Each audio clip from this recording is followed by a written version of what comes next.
Hi, welcome to Ask Jeff. Now that works out really great because I'm Jeff and I'm responding to questions that have come via email or that have been asked, dropped in a giving box, somehow called in, some way or another. You got a question to me and you wanted it answered. Now, the way we always answer questions here at the Church at 434 is that we either give you a written response back, or sometimes we'll hold them back if it's not a pressing kind of question and we'll record an answer like you're about to see, or sometimes we do either or both, or if it's a real sensitive kind of question, we ask for permission to share it. Today is one of those questions that is an intriguing question that comes from someone I do not know that has watched somewhere along the channel here, and so you'll know who you are. And you'll recognize your question. How about that? But the question is this: Jeff, can human cloning be harmonized with the worldview of a follower of God? There's sometimes you read a question, you just think, I wish I had the backstory to this question, and I don't get it. I didn't get the backstory. So this is just a question that is just a boom. It was kind of like taking you at your word. You say you'll answer any question, here's the question.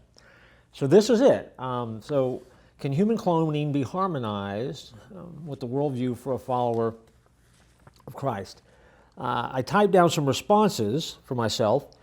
I got to tell you that the novelist in me, that fiction writer in me, finds cloning a fascinating subject to play with in the world of fiction or science fiction. I must admit that.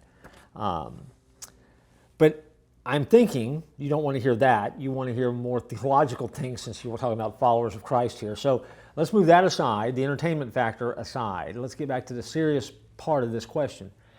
Somebody said, I don't know who, the only thing necessary for evil to triumph is for good men to do nothing. That's a quote, been around for years.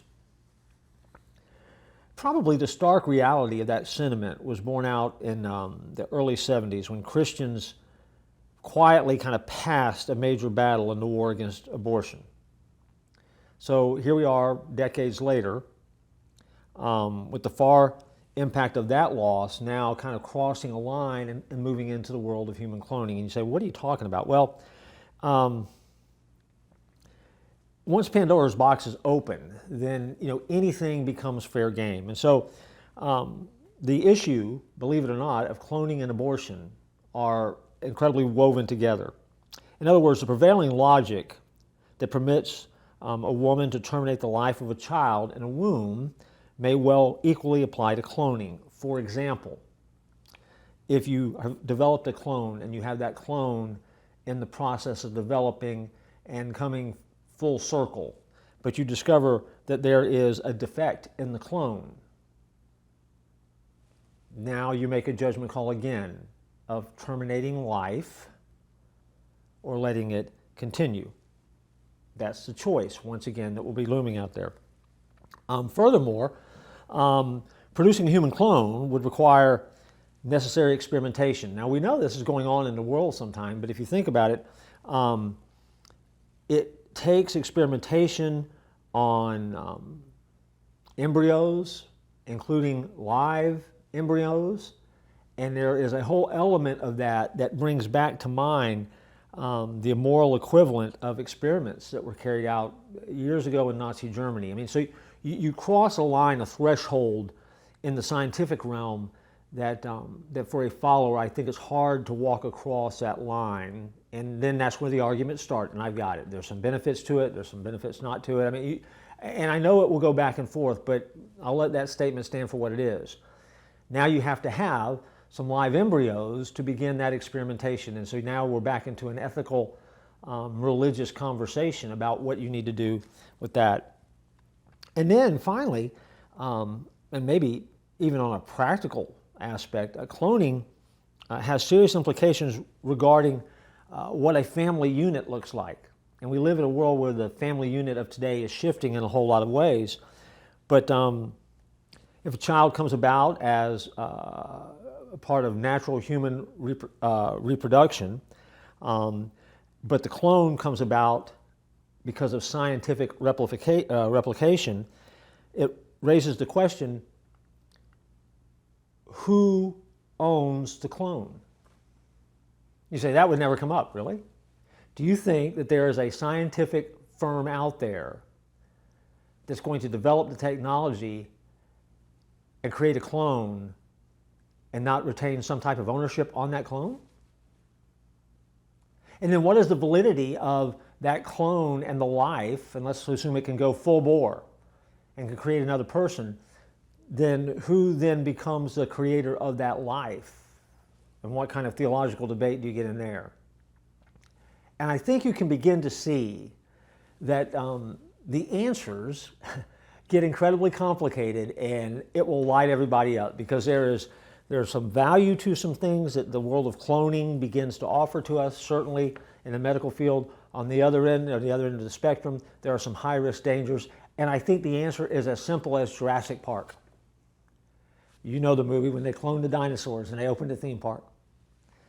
I think it was Ian Malcolm's character that said something along these lines to the creator of Jurassic Park, where he just said, you were just so busy cloning dinosaurs because you could do it, you never stopped long enough to ask, should you do it? And so often we do that with technology. When it begins to run forward on us and we begin to discover how to do things, we often do things before we ever take the time to ask, should we? And so I think that's a long, long answer, isn't it, to this question. Can human cloning be harmonized with the worldview of a follower of Christ? Only if the follower of Christ can come up with a biblical reason why you should clone. Now you say, well, you didn't really answer. Yeah, I did. I really did. I mean, I gave you a whole lot of arguments of why you ought to be very concerned about it. And I think that it goes now back to the reality of what do you think we as followers of Christ should do. It is complicated, but it's not so complicated. It's a great question, by the way. And you know what? It's a great question that deserves a lot of debate and a lot of conversation. Obviously, based on what I shared, it's easy to see where I would land in that conversation. But again, these are the kind of conversations that help people grow and help us have a voice in a very rapidly changing world. And a world, sometimes it needs to hear those voices. And so that's what I got for you.